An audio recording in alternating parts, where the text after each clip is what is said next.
నేను గతంలో కూడా చెప్పాను. ఉన్నటువంటి ఎమ్మెల్యేస్ అందరు కూడా విశ్వసనీయత కోల్పోయారు. ప్రధానంగా కేటీఆర్ గారు ఆయన ప్రవర్తన కానీ, ఎమ్మెల్యేలతో ఆయన మరి వివరించిన వ్యవహారం కానీ, ఒక ఎమ్మెల్యే కూడా మర్యాద లేకుండా ఏదో చీడ పురుగులను చూసినట్టు పురుగులను చూసినట్టుగా ఎమ్మెల్యేలకు కనీసం మర్యాద ఇవ్వకుండా ఆయన ప్రవర్తించాడు. కాబట్టి ఈరోజు ఎమ్మెల్యేలు అంతా కూడా ఆలోచిస్తున్నారు. కాంగ్రెస్ పార్టీలో పోతే మాకు సెల్ఫ్ రెస్పెక్ట్ ఉంటుంది, ఆత్మగౌరవంతో మనం బతకొచ్చు. మన ప్రజా సమస్యల్ని పరిష్కరించడానికి ఇన్ని సంవత్సరాలు అయినా ఒక్క పని కూడా మేము చేయలేకపోయాము. అభివృద్ధి కేవలం ఎక్కడ ఉందిరా అంటే సిరిసిల్లలో నేను చేశానని చెప్పుకోవడం తప్ప, లేకుంటే మంత్రులు ఎవరైనా ఉంటే ఇద్దరు మంత్రులు మేము చేసుకున్నామని చెప్పారు తప్ప, 1000 కోట్ల రూపాయల అభివృద్ధి వాళ్ళ నియోజకవర్గం చేసుకున్నారు. ఎమ్మెల్యేలు ఉన్న చోట మాత్రము మరి 1 కోటి రూపాయలు కూడా అదనంగా ఇచ్చిన దాఖలాలు లేవు. హైదరాబాద్ సిటీలో మేము ఆఫీసర్ల మీద ఒత్తిడి తీసుకొచ్చి చేసిన పనికి వాళ్ళ ఉన్నటువంటి బిల్లు ఇవ్వక కాంట్రాక్టర్స్ ఈరోజు రోడ్ల మీద పడ్డారు. కాబట్టి ముఖ్యమంత్రి గారు దానికి సంబంధించిన నిధులు ఇచ్చి ఆ కాంట్రాక్టర్లకు సరైనటువంటి డబ్బులు ఇచ్చి వాళ్ళ ద్వారా పని చేయించాలని ఒక ప్రణాళికబద్ధంగా మరి రేవంత్ రెడ్డి గారు ఇప్పుడు ప్రయత్నం చేస్తూ ఉన్నారు. అందులో భాగంగానే ఈరోజు వర్క్స్ అన్ని కూడా మేము మళ్ళీ మొదలు పెట్టాము. లేకపోతే ఎక్కడ వేసిన గొంగడు అక్కడ ఉండే. ఈరోజు హైదరాబాద్ లో ఉన్నటువంటి ప్రధానంగా సమస్యలు వాటర్ స్టాగ్నేషన్ పాయింట్స్ కానీ, లేకపోతే మంచి వర్షాలు వస్తే నీళ్లు సరిగ్గా పోవడానికి మార్గం కానీ, ఆ యొక్క ఉన్నటువంటి న్యాచురల్ గా వాటర్ పోవాల్సిన అవసరం ఉంది. ఇవన్నిటి మీద ఒక ప్రణాళిక జరుగుతుంది. కాబట్టి ఈరోజు ఎమ్మెల్యేస్ ఇంతమంది బయటికి పోవడానికి కారణం ఏంటి? ఒక ఎమ్మెల్యేకు అదనంగా స్పెషల్ డెవలప్మెంట్ ఫండ్ కింద ఇవ్వలేదు. ఇచ్చినవన్నీ ఎక్కడ ఇచ్చారంటే వాళ్ళకు అవసరం ఉన్న చోట, వాళ్ళు ఎక్కడైతే ల్యాండ్స్ ఉంటే, లేకుంటే వాళ్ళకు ఉన్నటువంటి ఎవరైనా పెద్ద పెద్ద కాంట్రాక్టర్స్ ఉంటే వాళ్లకు సంబంధించిన రోడ్లు వాళ్ళకి ఇచ్చినటువంటి ఇది ఇచ్చారు. నా నియోజకవర్గంలో నేను చెప్పాను, స్లమ్ లో ఫిలిం నగర్ లో ఉన్న స్లమ్లలో వైట్ ట్యాపింగ్ రోడ్స్ వేయాలని చెప్పి, లేకపోతే ఇక్కడ ఖైరతాబాద్ లో ఉన్న బీజేఆర్ నగర్ కానీ, మారుతి నగర్, రాజ్ నగర్ లా వేయాలని చెప్పడం జరిగింది. అక్కడ ఒక్క వర్క్ కూడా జరగలేదు. కానీ పెద్ద పెద్ద ఏరియాలో మాత్రం వాళ్ళ దగ్గర మాత్రం వాళ్ళకు అవసరం ఉన్న చోట మాత్రం వేసుకున్నారు.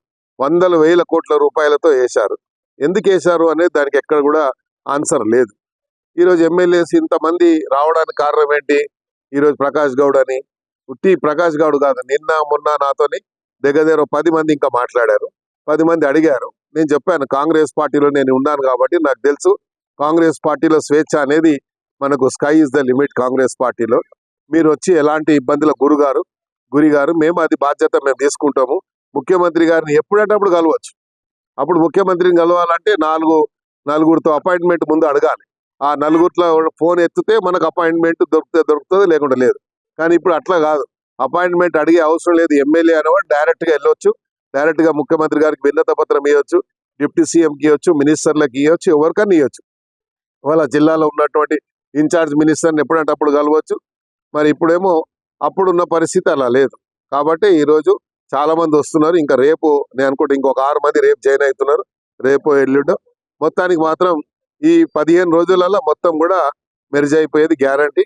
మిగిలేదు ఒక 2-3 మిగులుతారు.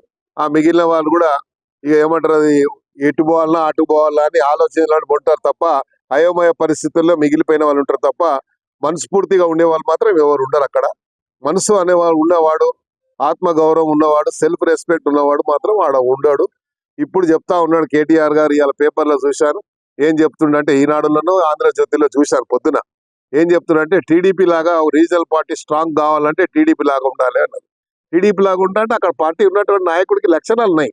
ఆ పార్టీని ఎట్లా కాపాడుకోవాలని చెప్పి, ఎన్ని కష్టాలు వచ్చినా ఆ పార్టీని కాపాడుకోవడానికి, ఎమ్మెల్యేలు కాపాడడానికి, ఎమ్మెల్యేల మనోధైర్యానికి, అక్కడ ఉన్నటువంటి ఎమ్మెల్యేలకు ఇచ్చే మర్యాద కానీ, ఎమ్మెల్యేలకు ఇచ్చేటువంటి ఇంపార్టెన్సీ కానీ ఇక్కడ ఇచ్చారా? మీరు ఒక ఎమ్మెల్యేకి ఒక ఇంపార్టెన్సీ ఇచ్చారా? ఒక ఎమ్మెల్యే వస్తే గంటల తరబడి కూర్చోబెట్టి నీకున్నటువంటి ఒక కోట్రీ, నీకున్నటువంటి వీళ్ళని మాత్రమే నువ్వు కేటీఆర్ గారు వాళ్ళకు ఉన్నటువంటి ఫ్రెండ్స్ ని ఎవడోడో జైల్లోకి పోయిన కూడా తీసుకొచ్చి ఇలా 1000 కోట్ల రూపాయలు సంపాదించావు. ఎలా ఇచ్చావు? అలాంటి వాళ్ళని పేర్లు మేము తీస్తాం ఒక రోజు. మా దగ్గర మొత్తం ఉన్న చరిత్ర ఉంది. వాడు గుండు శ్రీధర్ గాడు కూడా ఉన్నాడు, వాడు పని చెప్తాం. వాడు అయిన మొత్తం బేనామీ మొత్తం. అలా చాలా మంది ఉన్నారు. పేర్లు మేము చెప్పుకుంటూ పోతే అందరు పనులు బయట పెడతా నేను గ్యారంటీగా. విన్నావా? సత్యం రామలింగరాజు గారు, తేజరాజు ఎక్కడుండి ఎంత పొరపాటు చేసి ఎంత చేస్తే ఎట్లా సంపాదించారు? ఇప్పుడు ఆ రాజేష్ రాజు వీళ్ళందరూ ఎట్లా సంపాదించారు? వీళ్ళందరూ ఎట్లా ఎట్లా ఎట్లా వందల ఎకరాలు 1000 ఎకరాలు ఎట్లా గవర్నమెంట్ ల్యాండ్ ఎట్లా తీసుకొని వాళ్ళు ఎంజాయ్ చేస్తున్నారు? దేని వల్ల చేయగలుగుతున్నారు వాళ్ళు? కేటీఆర్ అండ చూసుకునే కదా. కాబట్టి వీళ్ళందరికీ మేము తప్పకుండా అవన్నీ మొత్తం చరిత్ర నా దగ్గర ఉంది, బయట పెడతా ఇలా చరిత్ర అంతా. సమయం వచ్చినప్పుడు ఏదో దానం నాగేందర్ మీద యాంటీ డిఫెక్షన్ వేస్తాము, వెయ్యవా ఉడొద్దంటు నేను ఏడైనా వద్దన్నాడు. నేను కూడా కోట్లనే తెలుసుకుంటా, ఉడొద్దంటూ నేను అదే అని నీకు వేసే అధికారం ఉంది, వద్దంటలే. నేను తప్పకుండా నీవు వెయ్యాలి, వేస్తే దానికి జవాబు నేను చెప్పుకోవాలి. కానీ నువ్వు వేసే లోపల నీ పార్టీ ఉంటుంది, మా చూసుకో ముందుగా.